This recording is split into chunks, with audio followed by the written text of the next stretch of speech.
यहाँ आपकी छवि में दिए गए ग्रुप ए बहुविकल्पीय प्रश्न MCQS के सभी प्रश्नों के संक्षिप्त और सही उत्तर दिए गए हैं।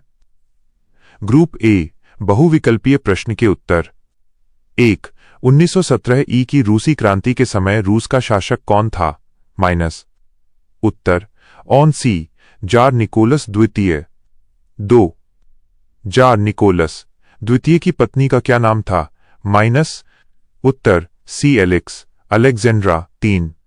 रूस में 1917 ई की क्रांति के सफल होने तथा जार निकोलस द्वितीय द्वारा राज सिंहासन त्यागने के पश्चात गठित की गई अस्थायी सरकार का प्रधान कौन था?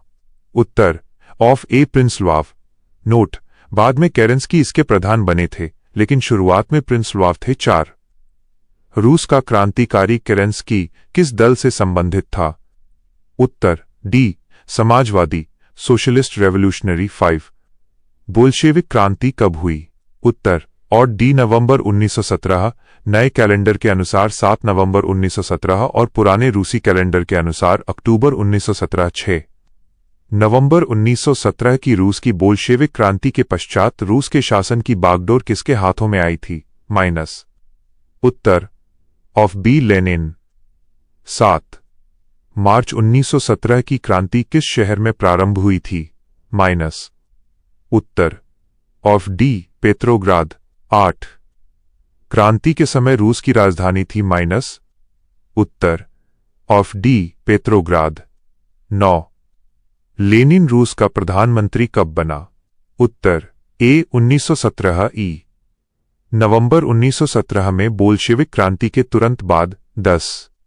अखिल रूसी सम्मेलन 1917 में किस माह में हुआ?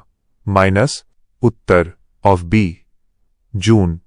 प्रथम अखिल रूसी सोवियत कांग्रेस जून 1917 में आयोजित हुई थी। यहां आपकी दूसरी छवि में दिए गए सभी बहुविकल्पीय प्रश्नों प्रश्नोत्तर संख्या 11 से 23 के सही और संक्षिप्त उत्तर दिए गए हैं। आगे के बहुविकल्पीय प्रश्न के उत्तर। 11. लेनिन की मृत्यु कब हुई? माइनस। उत्तर सी 1924 ई 21 जनवरी 1924। 12. कम्युनिस्ट इंटरनेशनल कॉमिंटर्न को कब समाप्त कर दिया गया? माइनस। उत्तर ए 1943 ई। 13. जर्मन की सेनाओं ने प्रथम विश्व युद्ध में प्रवेश कब किया? माइनस। उत्तर ऑफ ए 5 अगस्त 1914। जर्मनी ने आधिकारिक तौर पर 3-4 अगस्त को युद्ध की घोषणा कर बेल्जियम और फ्रांस पर आक्रमण किया था। इस विकल्प सूची में 5 अगस्त 1914 सबसे सटीक है। 14. ब्रिटिश सेना का आगमन युद्ध में कब हुआ? उत्तर 22 अगस्त 1914। ब्रिटिश सेना की पहली बड़ी टुकड़ी ब्रिटिश एक्सपीडिशनरी फोर्स अगस्त 1914 में फ्रांस पहुंची थी। 15. जर्मनी ने फ्रांस के वर्डेन दुर्ग पर आक्रमण कब किया? उत्तर IA 1916 ई में वर्डेन का प्रसिद्ध युद्ध 1916 में लड़ा गया था। 16. 1917 ई में जर्मनी ने यू बोट अभियान अर्थात पनडुब्बियों का व्यापक आक्रमण किस देश पर किया? उत्तर ए इंग्लैंड। जर्मनी ने ब्रिटेन इंग्लैंड की नाकेबंदी करने के लिए असीमित पनडुब्बी युद्ध शुरू किया था। 17.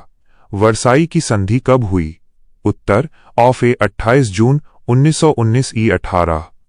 वुड्रो विल्सन किस देश का राष्ट्रपति था? उत्तर ओ ए अमेरिका। 19. जर्मनी ने आत्मसमर्पण कब किया था? उत्तर ऑफ ए 5 नवंबर 1918 ई। नोट: जर्मनी ने 11 नवंबर 1918 को आधिकारिक युद्ध विराम पर हस्ताक्षर किए थे, लेकिन इस प्रक्रिया की शुरुआत नवंबर के पहले सप्ताह में ही हो गई थी, अतः दिए गए विकल्पों में यही सबसे सही है। 20. वॉल स्ट्रीट संकट कब प्रारंभ हुआ? उत्तर ए 1929 ई। अमेरिका के शेयर बाजार की गिरावट जिससे वैश्विक महामंदी आई। 21. बेनितो मुसोलिनी का जन्म कब हुआ? माइनस। उत्तर और डी 1834 ई में किताब की मिसप्रिंट के अनुसार। ऐतिहासिक सुधार: वास्तव में मुसोलिनी का जन्म 29 जुलाई 1883 को हुआ था। चूंकि विकल्प में 1883 नहीं है और विकल्प और डी में 1834 लिखा है, जो संभवतः 1883 की जगह मिसप्रिंट हुआ है, परीक्षा के दृष्टिकोण से और डी को ही चिन्हित किया जाता है। 22 मुसोलिनी ने मिलान में फासिस्ट दल का संगठन कब किया? उत्तर of A 23 March 1919 E 23 Mussolini ने रोम पर चढ़ाई कब की? उत्तर ऑफ ए 28 अक्टूबर 1922 ई मार्च ऑन रोम। यहां आपकी तीसरी छवि में दिए गए सभी बहुविकल्पीय प्रश्नों प्रश्नोत्तर संख्या 24 से 26 के सही और संक्षिप्त उत्तर दिए गए हैं। आगे के बहुविकल्पीय प्रश्न के उत्तर। 24 मुसोलिनी रोम का प्रधानमंत्री कब बना? उत्तर ऑफ ए 30 अक्टूबर 1922 ई रोम मार्च के ठीक बाद राजा विक्टर इमैनुअल तृतीय ने उन्हें प्रधानमंत्री नियुक्त किया था। 25 एडोल्फ हिटलर का जन्म कब हुआ? उत्तर ऑट्रे 20 अप्रैल 1889 ई ऑस्ट्रिया के ब्रॉनाउ एम इन शहर में। 26 मेरा संघर्ष में कैंप नामक पुस्तक के लेखक कौन है? उत्तर ऑफ ए एडोल्फ हिटलर। यहां आपकी छवि में दिए गए ग्रुप -बी एक शब्द अथवा एक वाक्य में उत्तर दें के सभी 18 प्रश्नों के संक्षिप्त और सटीक उत्तर हिंदी में दिए गए हैं। ग्रुप -बी एक शब्द अथवा एक वाक्य में उत्तर। 1 रूसी साम्राज्य को राष्ट्रों का कारागार किसने कहा था? उत्तर लेनिन ने। 2 लियोन त्रोत्स्की कौन थे? उत्तर लियोन त्रोत्स्की रूस के एक प्रमुख बोल्शेविक क्रांतिकारी, मार्क्सवादी सिद्धांतकार और लाल सेना रेड आर्मी के संस्थापक थे। 3 सोवियत समाजवादी गणतंत्र संघ यूएसएसआर की नीतियां क्या थीं? उत्तर साम्यवाद, कम्युनिज्म, तीव्र औद्योगिकीकरण, कृषि का सामूहिकीकरण, कलेक्टिवाइजेशन और एक दलीय समाजवादी शासन। 4 जोसेफ स्टालिन कौन थे? उत्तर लेनिन की मृत्यु के बाद सोवियत संघ यूएसएसआर के सर्वोच्च नेता और कम्युनिस्ट पार्टी के महासचिव थे। 5 राष्ट्रसंघ लीग ऑफ नेशंस की स्थापना किसने की? उत्तर अमेरिकी राष्ट्रपति वुड्रो विल्सन के विशेष प्रयासों द्वारा पेरिस शांति सम्मेलन के तहत की गई थी। 6 विश्वव्यापी मंदी किसे कहते हैं?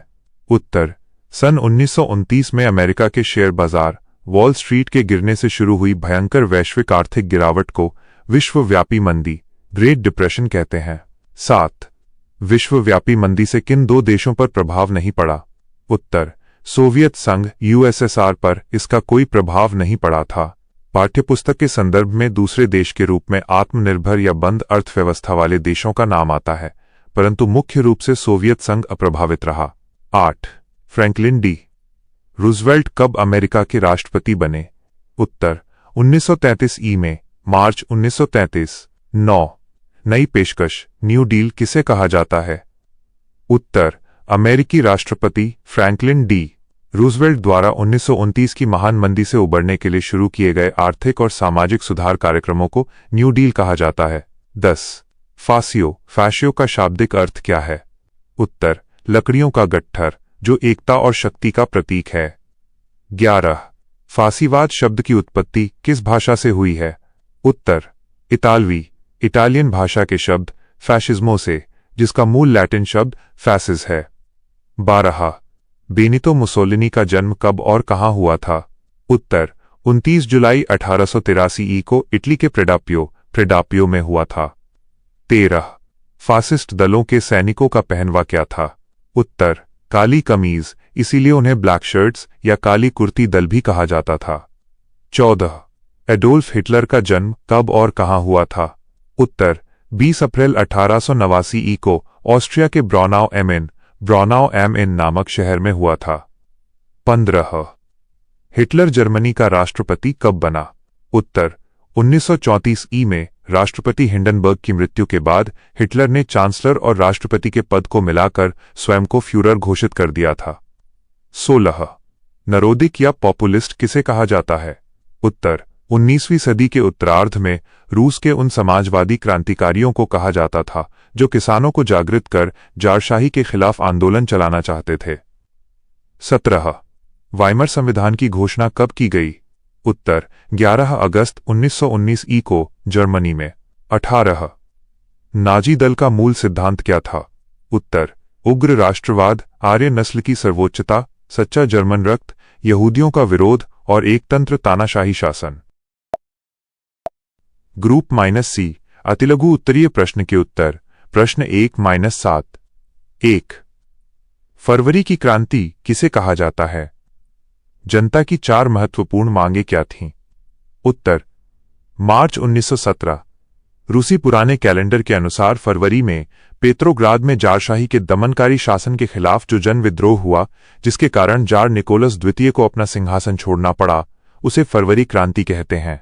जनता की 4 मुख्य मांगें: आई युद्ध की तुरंत समाप्ति, शांति; आई रोटी भोजन की उपलब्धता; आई किसानों को खेती के लिए भूमि; और आईवी जारशाही तानाशाही का अंत। 2. लाल सेना रेड आर्मी के बारे में आप क्या जानते हैं? उत्तर: बोल्शेविक क्रांति की सफलता के बाद रूस में भड़के गृहयुद्ध के दौरान सोवियत सत्ता और नए शासन की रक्षा के लिए लियोन त्रोत्स्की द्वारा संगठित की गई कम्युनिस्ट सेना को लाल सेना कहा जाता है। इस अनुशासित सेना ने आंतरिक विरोधियों, सफेद सेना और विदेशी हस्तक्षेपकर्ताओं को हराकर सोवियत संघ की नींव मजबूत की। 3. 1917 ई जर्मनी में यू-बोट अभियान क्या था? उत्तर: प्रथम विश्व युद्ध के दौरान 1917 में जर्मनी द्वारा शुरू किया गया एक असीमित पनडुब्बी युद्ध, अनरिस्ट्रिक्टेड सबमरीन वॉरफेयर था। इसके तहत जर्मन नौसेना की पनडुब्बियों, यू-बोट्स ने ब्रिटेन की आर्थिक नाकेबंदी करने के इरादे से मित्र राष्ट्रों और यहां तक कि तटस्थ देशों के व्यापारिक व यात्री जहाजों को भी बिना किसी पूर्व चेतावनी के समुद्र में डुबाना शुरू कर दिया था। 4. नाजीवाद और फांसीवाद का उदय कब हुआ? इनके नेताओं के नाम बताएं। उत्तर: इन दोनों अधिनायकवादी तानाशाही विचारधाराओं का उदय प्रथम विश्व युद्ध की समाप्ति के बाद 1919-1920 के दशक में उपजे राजनीतिक और आर्थिक असंतोष के कारण हुआ। नाजीवाद जर्मनी, इसके सर्वोच्च नेता एडोल्फ हिटलर थे। फांसीवाद इटली, इसके सर्वोच्च नेता बेनितो मुसोलिनी थे। 5. मित्र राष्ट्रों ने किन किन देशों के साथ संधि की? उत्तर: प्रथम विश्व युद्ध जीतने के बाद मित्र राष्ट्रों जैसे फ्रांस, ब्रिटेन, अमेरिका ने युद्ध में हारे हुए केंद्रीय शक्तियों, सेंट्रल पावर्स के देशों के साथ अलग अलग संधियां की। जर्मनी के साथ वर्साई की संधि, ऑस्ट्रिया के साथ सेंट जर्मेन की संधि, बुल्गारिया के साथ न्यूली की संधि, हंगरी के साथ ट्रियानॉन की संधि, तुर्की के साथ ऑफ सेवरिस की संधि। 6. वर्साई की संधि किसके बीच हुई और कब हुई? उत्तर: यह ऐतिहासिक और दंडात्मक संधि विजयी मित्र राष्ट्रों और पराजित जर्मनी के बीच 28 जून 1919 को पेरिस, फ्रांस के वर्साई महल के Sheesh Mahal hall of mirrors में हस्ताक्षरित की गई थी। 7. राष्ट्रसंघ लीग ऑफ नेशन से आप क्या समझते हैं? उत्तर: प्रथम विश्व युद्ध की विनाशलीला के बाद दुनिया में दोबारा ऐसा महायुद्ध न हो, अंतर्राष्ट्रीय विवादों को बातचीत से शांतिपूर्वक सुलझाया जा सके और वैश्विक सुरक्षा बनी रहे, इस उद्देश्य से 10 जनवरी 1920 को स्थापित किया गया। यह पहला अंतर्राष्ट्रीय संगठन था। इसकी स्थापना की मुख्य प्रेरणा अमेरिकी राष्ट्रपति वुड्रो विल्सन के 14 सूत्र थे। ग्रुप -C अतिलघु उत्तरीय प्रश्न के उत्तर। प्रश्न 8-15। 8. आर्थिक मंदी क्या थी? उत्तर: सन 1929 में अमेरिका के शेयर बाजार वॉल स्ट्रीट के क्रैश होने से शुरू हुआ ये एक भयंकर वैश्विक आर्थिक संकट था। इसके कारण पूरी दुनिया में औद्योगिक उत्पादन ठप हो गया, अंतर्राष्ट्रीय व्यापार गिर गया, बैंक दिवालिया हो गए और करोड़ों लोग बेरोजगार हो गए। 9. आर्थिक मंदी का फ्रांस पर क्या प्रभाव पड़ा? उत्तर: फ्रांस पर इसका असर अन्य यूरोपीय देशों की तुलना में काफी देर से 1931 के आसपास पड़ा, क्योंकि उसकी अर्थव्यवस्था काफी हद तक आत्मनिर्भर थी। फिर भी मंदी के कारण फ्रांस का विदेशी व्यापार बहुत घट गया, औद्योगिक उत्पादन में गिरावट आई और देश में गहरी राजनीतिक अस्थिरता पैदा हो गई। 10. आर्थिक मंदी का रूस पर क्या प्रभाव पड़ा? उत्तर: इस वैश्विक आर्थिक मंदी का सोवियत संघ रूस पर कोई बुरा प्रभाव नहीं पड़ा। इसका मुख्य कारण ये था कि रूस की समाजवादी अर्थव्यवस्था पश्चिमी पूंजीवादी बाजार से अलग थी और वह उस समय स्टालिन के नेतृत्व में अपनी पंचवर्षीय योजनाओं द्वारा तेजी से आर्थिक व औद्योगिक विकास कर रहा था। 11. 1933 में अमेरिका का राष्ट्रपति कौन बना? नई पेशकश न्यू डील किसे कहा जाता है? उत्तर: 1933 में फ्रैंकलिन डी रूजवेल्ट अमेरिका के राष्ट्रपति बने। न्यू डील नई पेशकश, मंदी की मार से अमेरिकी अर्थव्यवस्था को उबारने, बेरोजगारों को राहत देने और कृषि व उद्योगों को पुनर्जीवित करने के लिए राष्ट्रपति रूजवेल्ट द्वारा शुरू किए गए कल्याणकारी व सुधारात्मक आर्थिक कार्यक्रमों को न्यू डील कहा जाता है। 12. नवीन आर्थिक नीति NEP क्या थी? उत्तर: सन 1921 में लेनिन द्वारा सोवियत रूस में लागू की गई एक आर्थिक नीति थी। इसके तहत देश की खस्ताहाल अर्थव्यवस्था को सुधारने के लिए कट्टर साम्यवादी नियमों में थोड़ी ढील दी गई और सीमित मात्रा में निजी व्यापार, संपत्ति रखने तथा किसानों को अपना अतिरिक्त अनाज बाजार में बेचने की छूट दी गई। 13. हूवर मोहलत, हूवर मोरेटोरियम किसे कहते हैं? उत्तर: सन 1931 में वैश्विक आर्थिक मंदी के गहराने पर तत्कालीन अमेरिकी राष्ट्रपति हर्बर्ट हूवर ने एक घोषणा की थी। इसके तहत प्रथम विश्व युद्ध के दौरान मित्र राष्ट्रों द्वारा लिए गए अंतर सरकारी ऋणों के भुगतान और जर्मनी द्वारा दिए जाने वाले युद्ध हर्जाने रेपरेशन की वसूली पर 1 वर्ष के लिए रोक स्थगन लगा दी गई थी, जिसे हूवर मोहलत कहते हैं। 14. फासिस्ट दर्शन का मूल मंत्र क्या था? उत्तर: फासिस्ट दर्शन का मूल मंत्र था, सब कुछ राज्य के भीतर है, राज्य के बाहर कुछ भी नहीं है और राज्य के विरुद्ध कोई नहीं हो सकता। यह विचारधारा पूरी तरह से उग्र राष्ट्रवाद, एकतंत्र, तानाशाही और व्यक्तिगत स्वतंत्रता के दमन पर आधारित थी। 15. खूनी शनिवार से आप क्या समझते हैं? नोट: रूसी इतिहास में यह घटना खूनी रविवार, ब्लडी संडे के नाम से जानी जाती है। यहाँ पाठ्यपुस्तक में गलती से शनिवार छप गया है। उत्तर: 22 जनवरी 1905। पुराने रूसी कैलेंडर के अनुसार 9 जनवरी को सेंट पीटर्सबर्ग में पादरी गैपोन के नेतृत्व में जार को अपनी समस्याओं की याचिका देने जा रहे निहत्थे और शांतिप्रिय मजदूरों के जुलूस पर जार की सेना ने क्रूरतापूर्वक अंधाधुंध गोलियां चलाईं। इस घटना में हजारों निर्दोष लोग मारे गए और घायल हुए, जिसके कारण इसे इतिहास में खूनी रविवार कहा जाता है। ग्रुप डी लघु उत्तरीय प्रश्न के उत्तर। 1.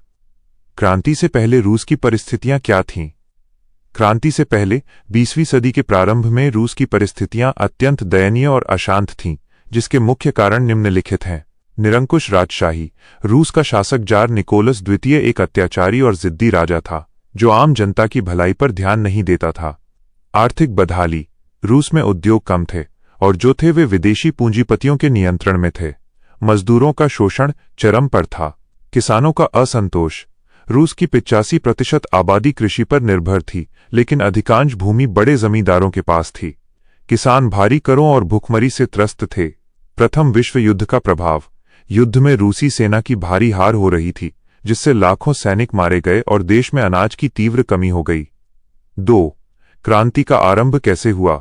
रूस में 1917 की क्रांति की शुरुआत आकस्मिक जन आक्रोश और हड़तालों से हुई। रोटी के लिए प्रदर्शन। 8 मार्च 1917 रूसी पुराने कैलेंडर के अनुसार 23 फरवरी को पेट्रोग्राद शहर में कपड़ा मिलों की महिला मजदूरों ने भोजन और रोटी की मांग को लेकर हड़ताल कर दी।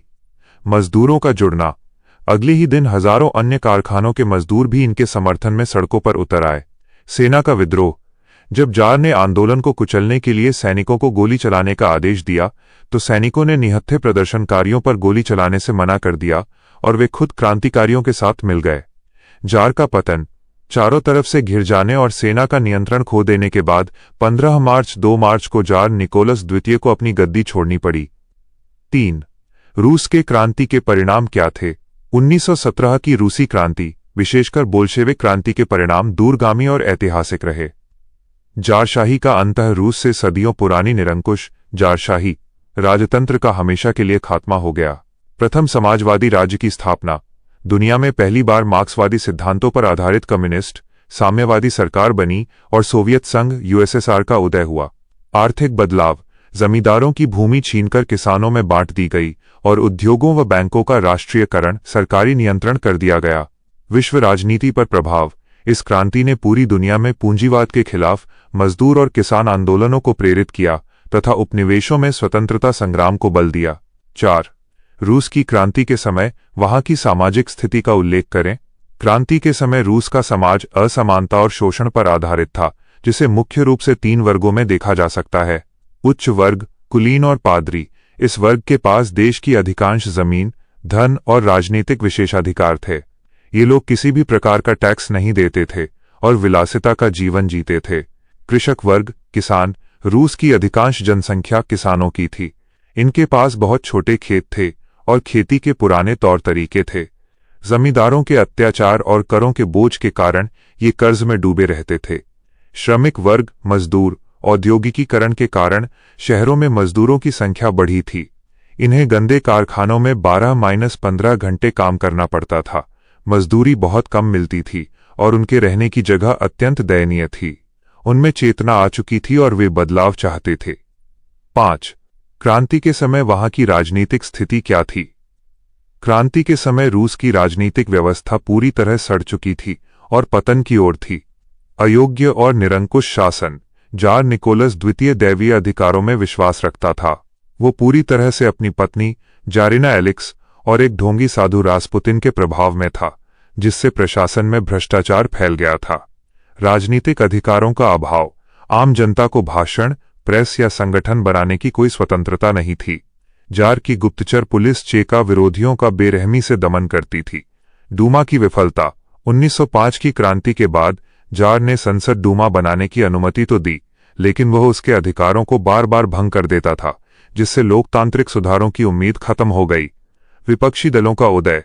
दमन के बावजूद रूस में सोशल डेमोक्रेटिक पार्टी, जो बाद में बोल्शेविक और मेंशेविक में बढ़ गईं, और सोशल रेवोल्यूशनरी पार्टी जैसी पार्टियां भूमिगत रहकर जनता को क्रांति के लिए तैयार कर रही थीं। ग्रुप डी, लघु उत्तरीय प्रश्न के उत्तर। प्रश्न 6-10। 6. प्रथम विश्व युद्ध की घटनाओं का संक्षिप्त वर्णन करें। प्रथम विश्व युद्ध 1914-1918 इतिहास के सबसे विनाशकारी युद्धों में से एक था, जिसकी मुख्य घटनाएं इस प्रकार हैं। युद्ध की शुरुआत। 28 जून 1914 को ऑस्ट्रिया के राजकुमार फर्डिनेंड की बोस्निया में हत्या के बाद 28 जुलाई 1914 को युद्ध की शुरुआत हुई। ये युद्ध मित्र राष्ट्रों ब्रिटेन, फ्रांस, रूस, बाद में अमेरिका और केंद्रीय शक्तियों जर्मनी, ऑस्ट्रिया, हंगरी, तुर्की के बीच लड़ा गया। खाई का युद्ध, ट्रेंच वॉरफेयर। पश्चिमी मोर्चे। फ्रांस जर्मनी सीमा पर सैनिकों ने मीलों लंबी खाइयों में रहकर वर्षों तक एक दूसरे से भयंकर युद्ध लड़ा, जहां आधुनिक हथियारों और जहरीली गैसों का इस्तेमाल हुआ। रूस का युद्ध से बाहर होना। 1917 की बोल्शेविक क्रांति के बाद आंतरिक उथल-पुथल के कारण रूस ने जर्मनी के साथ ब्रेस्ट-लिटोव्स्क की संधि करके खुद को युद्ध से अलग कर लिया। अमेरिका का प्रवेश और युद्ध का अंतः 1917 में जर्मनी की असीमित पनडुब्बी नीति यू बोट से परेशान होकर अमेरिका मित्र राष्ट्रों की तरफ से युद्ध में शामिल हुआ। अमेरिकी सेना के आने से पासा पलट गया और नवंबर 1918 में जर्मनी व उसके साथियों ने आत्मसमर्पण कर दिया। 7. वर्साय संधि की आर्थिक शर्तें क्या थीं? 28 जून 1919 को मित्र राष्ट्रों द्वारा पराजित जर्मनी पर थोपी गई वर्साय की संधि की आर्थिक शर्तें बेहद अपमानजनक और कठोर थीं। भारी युद्ध हर जाना। जर्मनी को युद्ध का एकमात्र जिम्मेदार ठहराते हुए उस पर 6 अरब 50 करोड़ पाउंड या 132 बिलियन गोल्ड मार्क्स का भारी भरकम जुर्माना लगाया गया। औद्योगिक क्षेत्रों की छिनैती। जर्मनी का कोयला और खनिज संपन्न सार क्षेत्र 15 वर्षों के लिए फ्रांस को दे दिया गया और उसके समृद्ध औद्योगिक क्षेत्र राइनलैंड को असैनिकृत डिमिलिटराइज्ड कर दिया गया। प्राकृतिक संसाधनों का बंटवारा। जर्मनी को अपने मवेशी, कोयला और अन्य प्राकृतिक संसाधन फ्रांस, बेल्जियम और इटली को हर्जाने के तौर पर देने पड़े। उपनिवेशों की जब्ती। जर्मनी के सभी विदेशी उपनिवेशों को मित्र राष्ट्रों ने आपस में बांट लिया, जिससे जर्मनी की आय के बड़े स्रोत खत्म हो गए। 8. राष्ट्रसंघ की स्थापना के उद्देश्य क्या थे? 10 जनवरी 1920 को स्थापित राष्ट्रसंघ लीग ऑफ नेशंस के मुख्य उद्देश्य निम्नलिखित थे। अंतर्राष्ट्रीय शांति और सुरक्षा। भविष्य में प्रथम विश्व युद्ध जैसे किसी अन्य वैश्विक महायुद्ध को होने से रोकना और दुनिया में शांति बहाल रखना। विवादों का शांतिपूर्ण समाधान। सदस्य देशों के बीच के आपसी विवादों, सीमाओं के झगड़ों को युद्ध के बजाय बातचीत, मध्यस्थता या अंतर्राष्ट्रीय न्यायालय के माध्यम से सुलझाना। निशस्त्रीकरण, डिसआर्मामेंट। दुनिया भर में हथियारों की होड़ को कम करना और देशों को अपनी सैन्य शक्ति सीमित करने के लिए प्रोत्साहित करना। वैश्विक सहयोग। विभिन्न राष्ट्रों के बीच सामाजिक, आर्थिक और मानवीय क्षेत्रों जैसे श्रम सुधार, स्वास्थ्य और शिक्षा में आपसी सहयोग को बढ़ाना। 9. स्पेन का गृह युद्ध क्या था? स्पेन का गृह युद्ध 1936-1939 स्पेन के भीतर सत्ता के लिए लड़ा गया एक हिंसक संघर्ष था, जिसे द्वितीय विश्व युद्ध का ड्रेस रिहर्सल भी कहा जाता है। किसके बीच हुआ? यह युद्ध स्पेन की लोकतांत्रिक रूप से चुनी गई वामपंथी लोकतंत्रात्मक सरकार रिपब्लिकन्स और जनरल फ्रांसिस्को फ्रैंको के नेतृत्व वाले दक्षिणपंथी नेशनलिस्ट्स के बीच लड़ा गया था। विदेशी हस्तक्षेप। इस गृह युद्ध में फासीवादी ताकतों, जनरल फ्रैंको की सेना को खुलकर और इटली के मुसोलिनी ने जनरल फ्रैंको की सेना को खुलकर हथियार और सैनिक मदद दी, जबकि सोवियत संघ ने गणतंत्रवादियों का समर्थन किया। स्वरूप, ये केवल एक घरेलू युद्ध नहीं था, बल्कि ये फासीवाद, नाजीवाद और लोकतंत्र समाजवाद के बीच की विचारधारा की जंग बन गया था। 10. स्पेन के गृह युद्ध के क्या परिणाम हुए? 1939 में समाप्त हुए स्पेन के गृह युद्ध के दूरगामी और भयानक परिणाम निकले। तानाशाही की स्थापना। लोकतांत्रिक सरकार पूरी तरह हार गई और स्पेन में जनरल फ्रांसिस्को फ्रैंको की दमनकारी फासीवादी तानाशाही स्थापित हुई, जो 1975 तक चली। भारी जनधन की हानि। इस युद्ध में लगभग 5 लाख से अधिक लोग मारे गए, लाखों लोग बेघर हो गए और स्पेन की अर्थव्यवस्था पूरी तरह बर्बाद हो गई। फासीवादी धुरी मजबूत हुई। हिटलर और मुसोलिनी की मदद से फ्रैंको की जीत ने यूरोप में फासीवादी ताकतों के हौसले बुलंद कर दिए और रोम बर्लिन धुरी मजबूत हुई। द्वितीय विश्व युद्ध की राह आसान हुई। राष्ट्रसंघ इस आक्रामकता को रोकने में पूरी तरह विफल रहा, जिसने हिटलर को ये भरोसा दिला दिया कि लोकतांत्रिक देश ब्रिटेन, फ्रांस युद्ध से डरते हैं, जिससे द्वितीय विश्व युद्ध की पृष्ठभूमि तैयार हो गई। ग्रुप -E वर्णनात्मक प्रश्न के उत्तर 8 अंक वाले। 1. रूसी क्रांति 1917 की सामाजिक, आर्थिक और राजनैतिक पृष्ठभूमि पर प्रकाश डालें।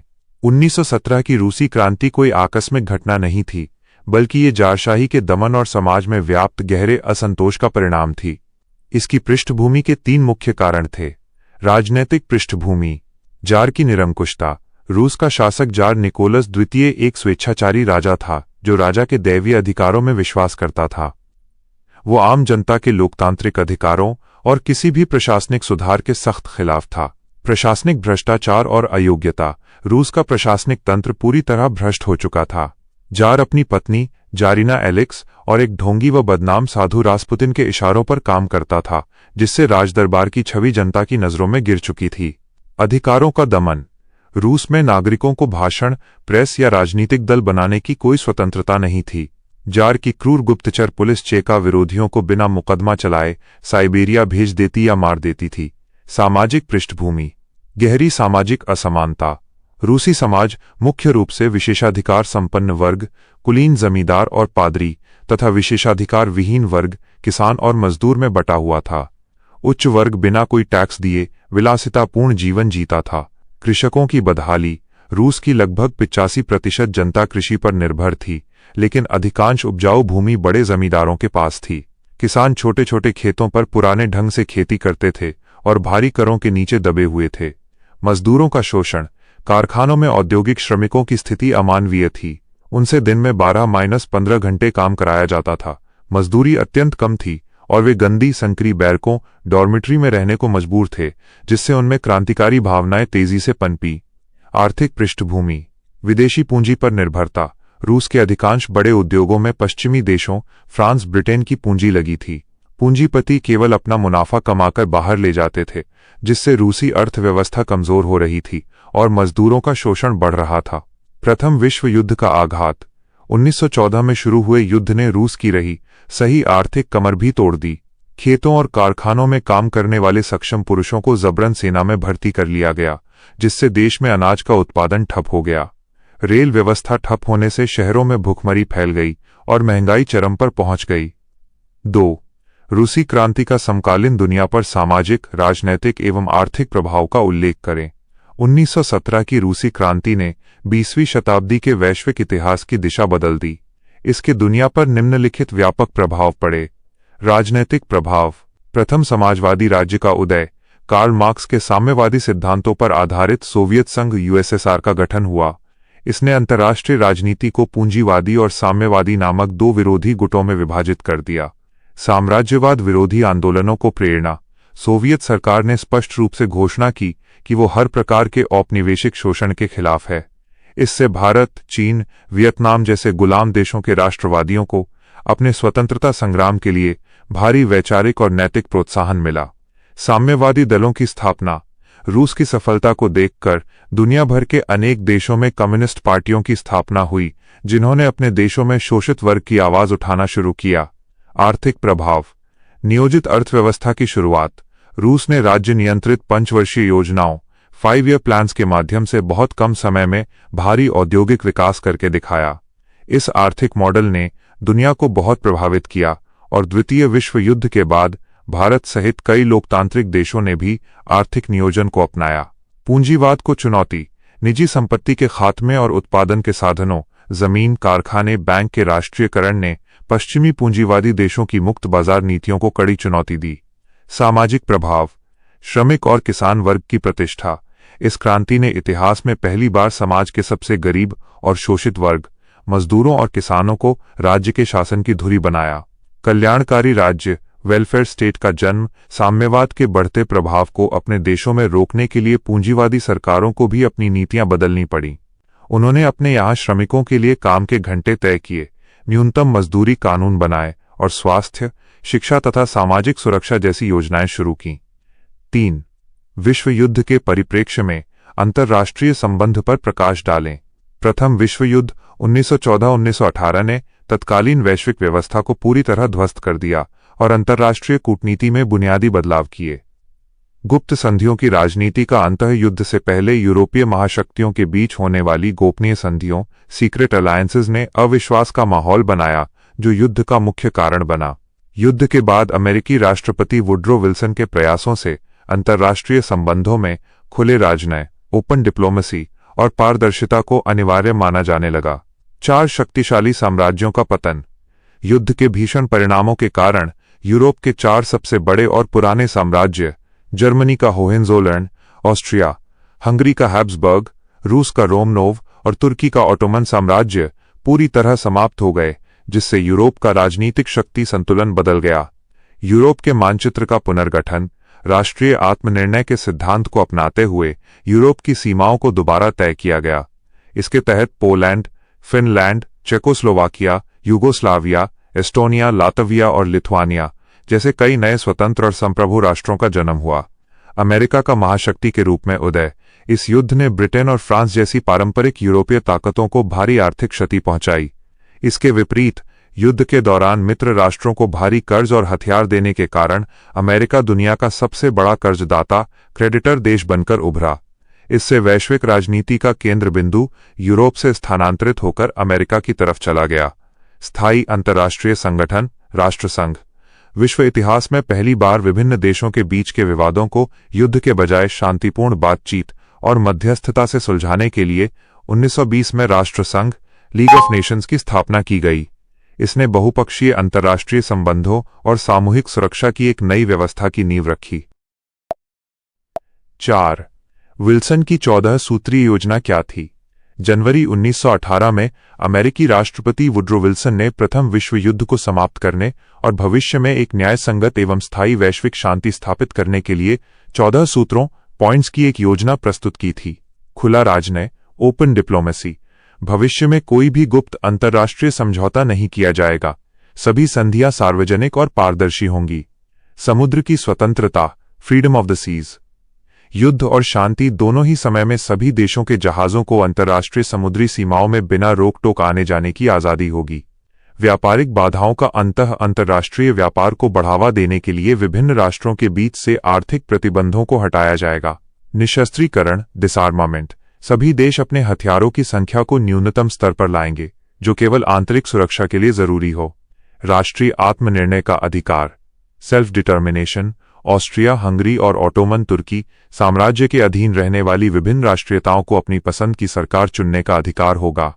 राष्ट्रसंघ की स्थापना, लीग ऑफ नेशंस। छोटे और बड़े सभी देशों की राजनैतिक स्वतंत्रता और क्षेत्रीय अखंडता की रक्षा के लिए एक अंतर्राष्ट्रीय संगठन का गठन किया जाएगा। 5. 1929 की महामंदी तथा उसका समकालीन यूरोप एवं अमेरिका पर क्या प्रभाव पड़ा? अक्टूबर 1929 में अमेरिका के वॉल स्ट्रीट शेयर बाजार के धराशायी होने से शुरू हुई वैश्विक आर्थिक मंदी ने गहरा असर डाला। अमेरिका पर प्रभाव, आर्थिक पतन। अमेरिका के हजारों बैंक और कारखाने रातों रात बंद हो गए। कृषि उत्पादों के दाम गिरने से किसान कर्ज में डूब गए। भयानक बेरोजगारी। अमेरिका में 1/4 से अधिक कार्यबल, लगभग 1.3 करोड़ लोग बेरोजगार हो गया और भुखमरी जैसी स्थिति पैदा हो गई। राजनीतिक बदलाव। 1933 में फ्रैंकलिन डी. रूजवेल्ट राष्ट्रपति बने, जिन्होंने इस संकट से उबरने के लिए प्रसिद्ध न्यू डील नीति लागू की। यूरोप पर प्रभाव। जर्मनी की बर्बादी। मंदी का सबसे बुरा असर जर्मनी पर पड़ा, क्योंकि उसकी अर्थव्यवस्था अमेरिकी ऋणों पर टिकी थी। ऋण रुकते ही उद्योग ठप हो गए और 60 लाख से अधिक लोग बेरोजगार हो गए।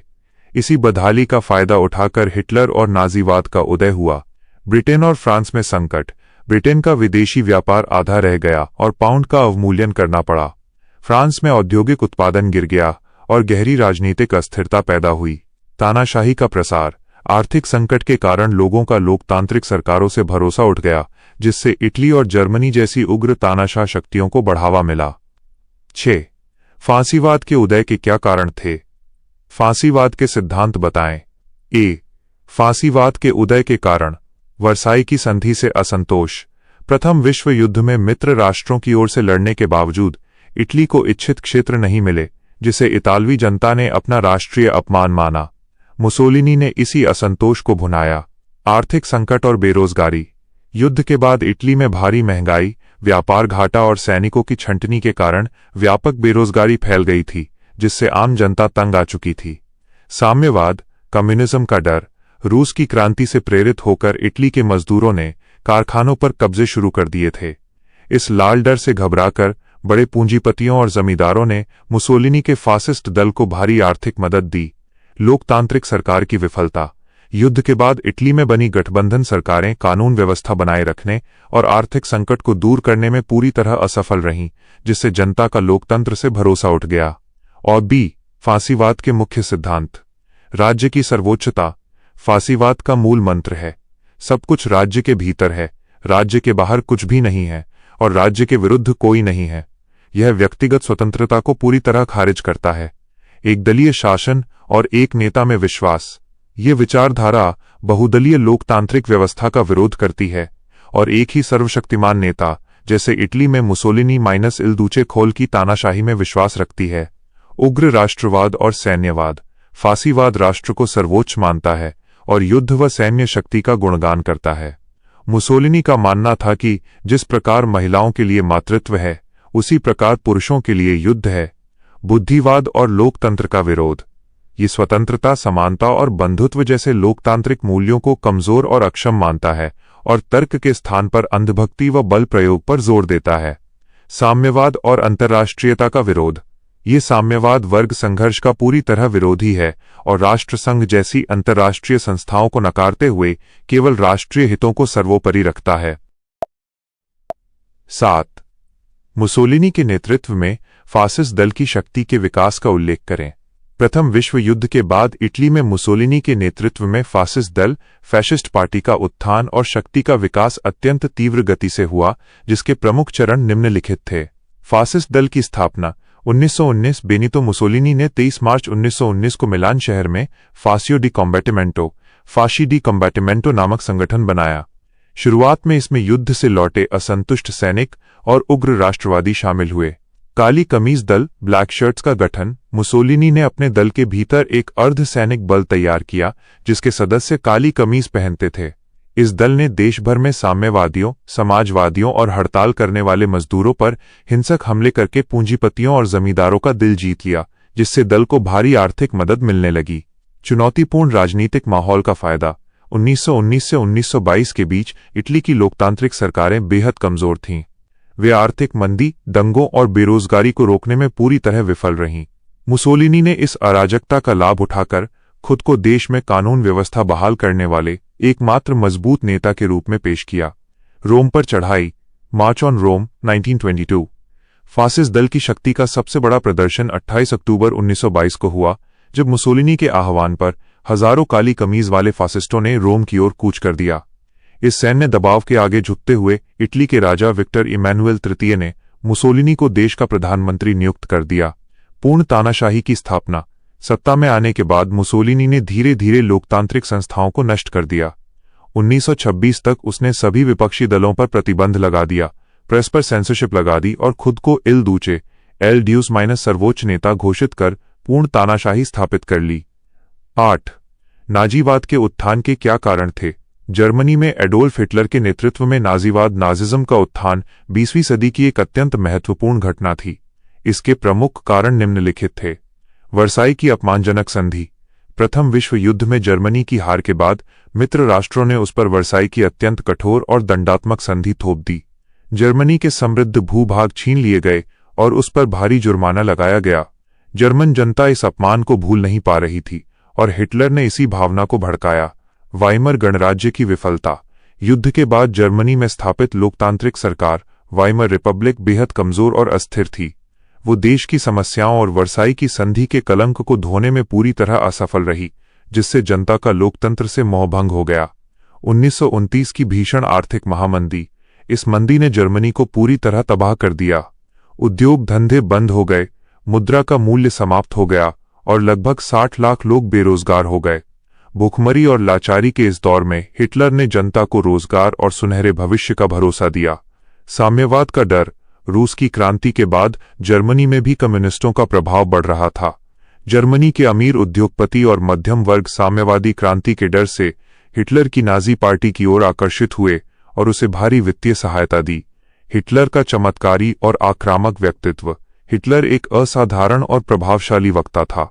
उसने अपने भाषणों में जर्मन आर्य नस्ल की सर्वोच्चता का नारा दिया, यहूदियों को देश की सभी समस्याओं का जिम्मेदार ठहराया और वर्साई की संधि की जंजीरों को तोड़ने का संकल्प लिया, जिससे प्रभावित होकर युवा वर्ग उसका अंधभक्त बन गया।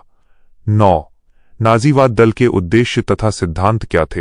हिटलर की राष्ट्रीय समाजवादी जर्मन कामगार पार्टी NSDAP या नाजी पार्टी के मुख्य उद्देश्य और सिद्धांत निम्नलिखित वैचारिक स्तंभों पर आधारित थे।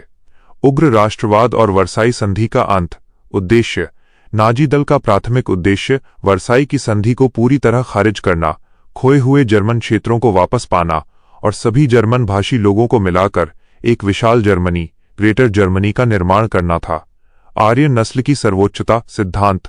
हिटलर का मानना था कि जर्मन नॉर्डिक आर्य दुनिया की सर्वश्रेष्ठ नस्ल हैं और उन्हें ही दुनिया पर राज करने का अधिकार है।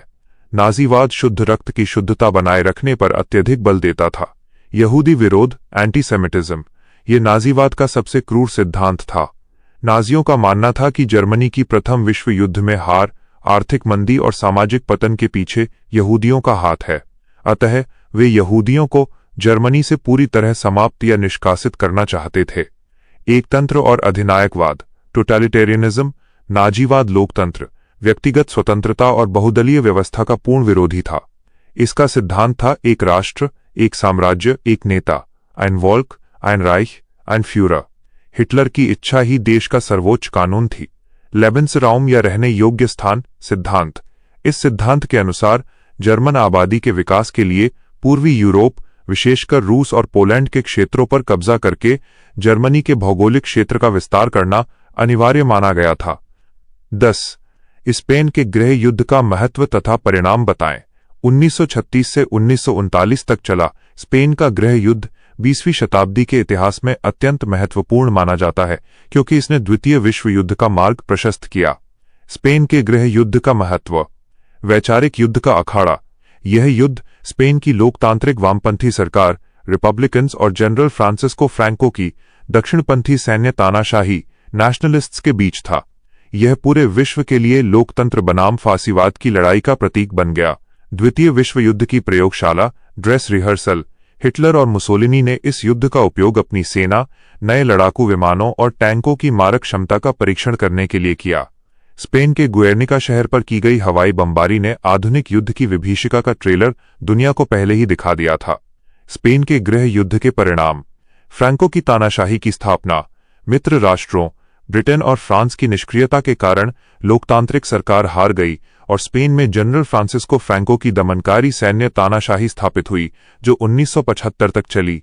धुरी शक्तियों एक्सिस पावर्स का मजबूत होना। हिटलर और मुसोलिनी द्वारा फ्रैंको की मदद करने के कारण जर्मनी और इटली के संबंध प्रगाढ़ हो गए, जिससे रोम बर्लिन धुरी का निर्माण हुआ। राष्ट्रसंघ की अंतिम विफलता। राष्ट्रसंघ इस युद्ध में विदेशी शक्तियों के अवैध हस्तक्षेप को रोकने में पूरी तरह नाकाम रहा, जिससे अंतर्राष्ट्रीय कानून का डर खत्म हो गया और द्वितीय विश्व युद्ध की शुरुआत अपरिहार्य हो गई।